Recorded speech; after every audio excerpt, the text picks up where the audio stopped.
Muito bom dia, amados irmãos, amadas irmãs, amigos, amigas, alunos, alunas, ex-alunos, ex-alunas, os meus familiares.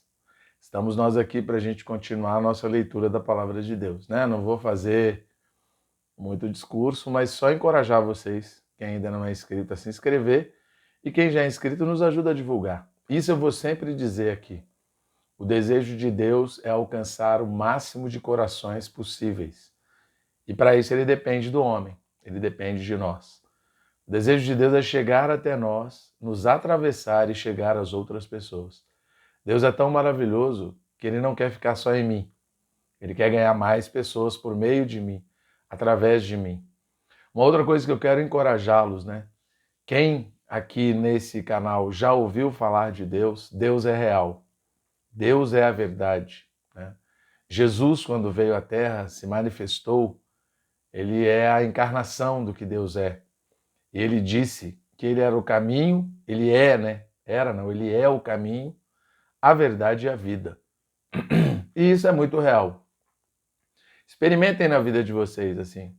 Experimentem Deus na vida de vocês. Não um Deus religioso, mas essa necessidade que nós temos de entender que a vida é muito mais do que isso que nós temos aqui.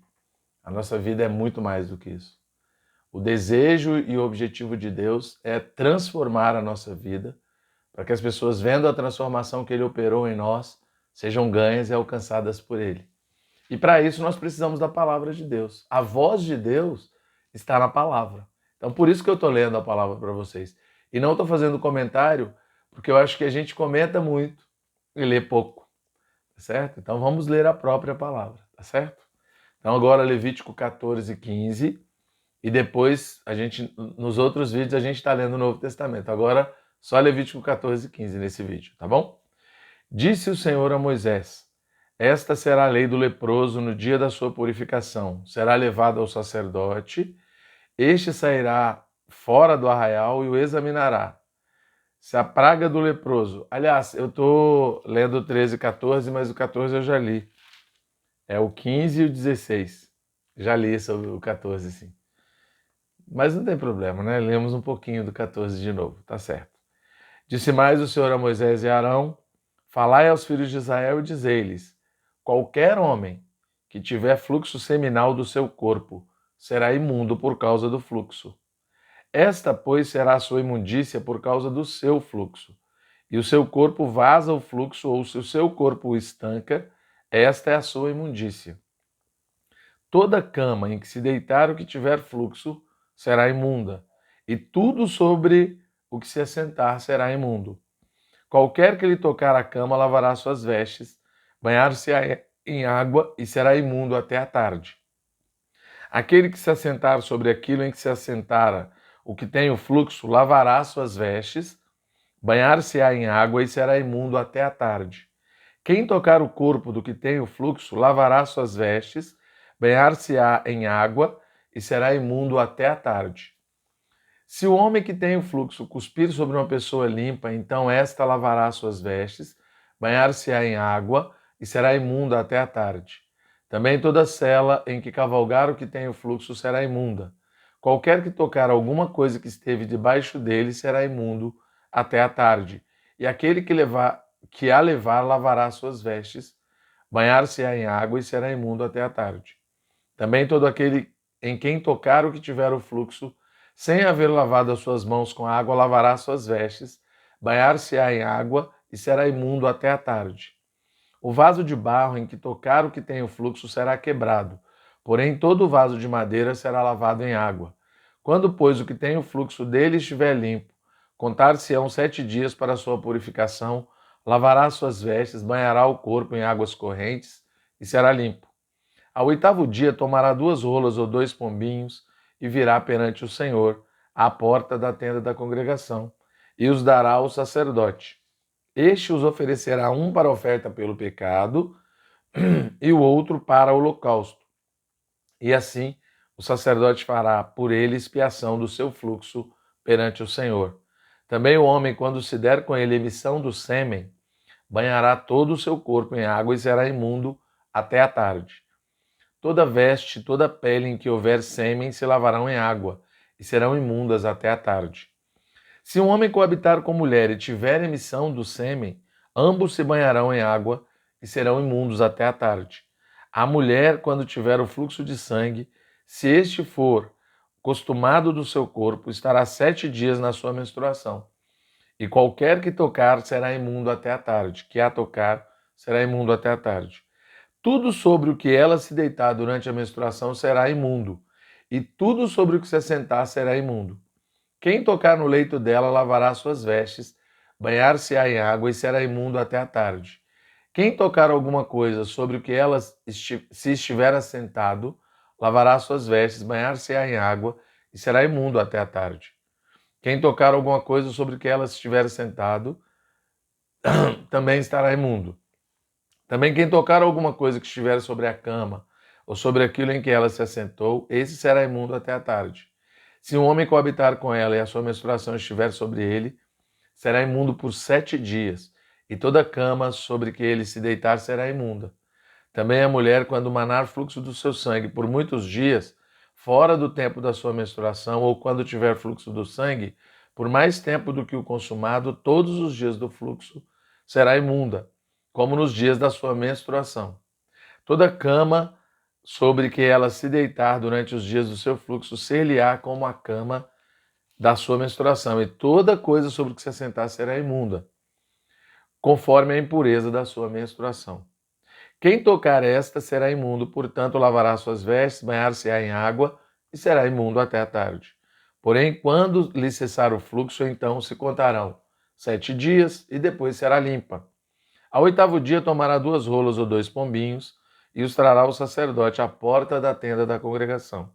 Então o sacerdote oferecerá um para a oferta pelo pecado e outro para o holocausto. O sacerdote fará por ela expiação do fluxo da sua impureza perante o Senhor.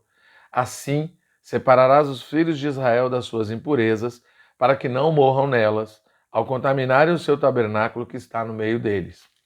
Esta é a lei daquele que tem o fluxo, e daquele com quem se dá a emissão do sêmen, e que fica por ela imundo. E também da mulher passível da sua menstruação, e daquele que tem o fluxo, seja homem ou mulher, e do homem que se deita com mulher imunda. Falou o Senhor a Moisés depois que morreram os 2 filhos de Arão, tendo chegado aqueles diante do Senhor. Então disse o Senhor a Moisés: Dize a Arão teu irmão que não entre no santuário em todo o tempo, para dentro do véu diante do propiciatório, que está sobre a arca, para que não morra, porque aparecerei na nuvem sobre o propiciatório. Entrará Arão no santuário, com isso um novilho para oferta pelo pecado e um carneiro para o holocausto. Vestirá ele a túnica de linho sagrada, terá as calças de linho sobre a pele, cingir-se-á com o cinto de linho e se cobrirá com a mitra de linho. São essas as vestes sagradas. Banhará o seu corpo em água e então as vestirá. Da congregação dos filhos de Israel tomará 2 bodes para a oferta pelo pecado e um carneiro para o holocausto. Arão trará o novilho da sua oferta pelo pecado e fará expiação por si e pela sua casa. Também tomará ambos os bodes e os porá perante o Senhor, à porta da tenda da congregação. Lançará sorte sobre os 2 bodes, uma para o Senhor e outra para o bode emissário. Arão fará chegar o bode sobre o qual cair a sorte para o Senhor e o oferecerá por oferta pelo pecado. Mas o bode, sobre que cair a sorte para bode emissário, será apresentado vivo perante o Senhor para fazer expiação por meio dele e enviá-lo ao deserto como bode emissário.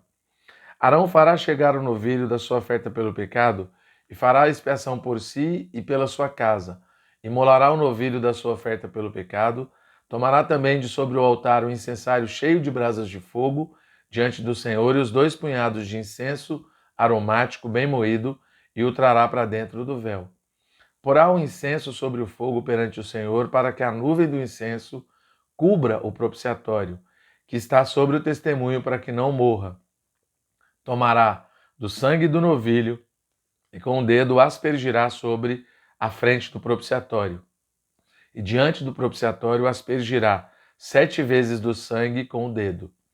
Depois imolará o bode da oferta pelo pecado, que será para o povo, e trará o seu sangue para dentro do véu, e fará com o seu sangue como fez com o sangue do novilho, aspergi-lo-á no propiciatório e também diante dele.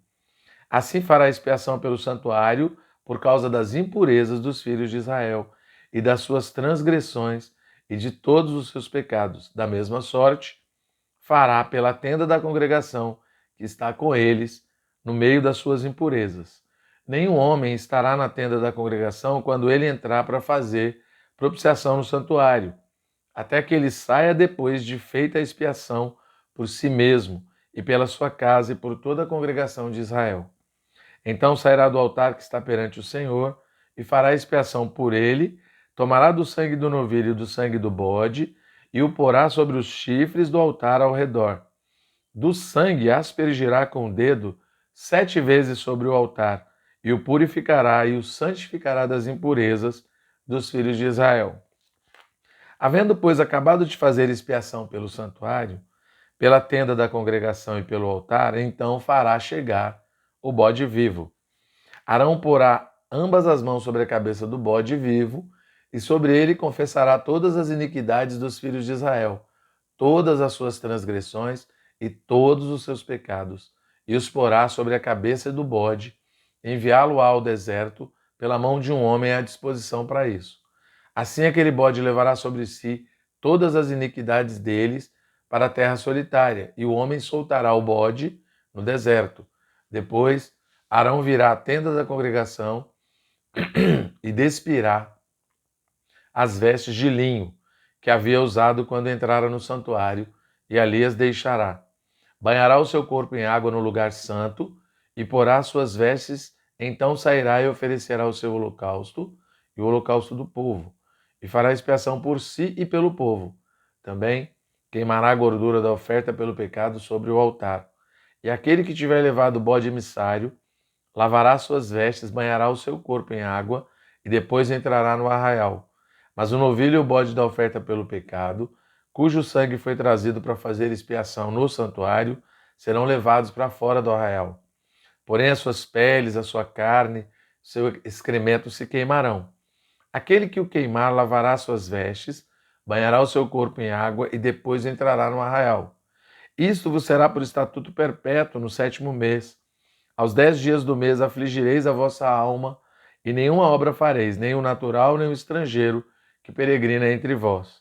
Porque naquele dia se fará expiação por vós para purificar-vos, e sereis purificados de todos os vossos pecados perante o Senhor. É sábado de descanso solene para vós outros, e afligireis a vossa alma, é estatuto perpétuo. Quem for ungido e consagrado para oficiar como sacerdote no lugar do seu pai, fará expiação, havendo posto as vestes de linho e as vestes santas. Fará expiação pelo santuário, pela tenda da congregação e pelo altar. Também fará expiação pelos sacerdotes e por todo o povo da congregação. Isto vos será por estatuto perpétuo, para fazer expiação uma vez por ano perante os filhos de Israel, por causa dos seus pecados. E fez Arão como o Senhor ordenara a Moisés. Amém? Esse vídeo ficou um pouco longo, a gente acabou falando bastante. Começamos lendo de novo o outro capítulo, mas não tem problema. O importante é que a gente está levando a palavra. Outra coisa que eu quero dizer, né? Não é uma questão de impor como regra ou lei apenas a palavra. Porque às vezes a gente tem tanto comentário, não que o comentário não seja importante, né? Não que a contextualização também não seja importante, mas o nosso interesse aqui é encorajá-los a ler a própria palavra, certo? Depois aí você com o Senhor, aí, se quiser analisar, contextualizar, é óbvio, isso é importante também. Mas aqui o interesse é que vocês conheçam a palavra, pela palavra, né, nesse momento. E se encorajem a ler, tá bom? Deus abençoe.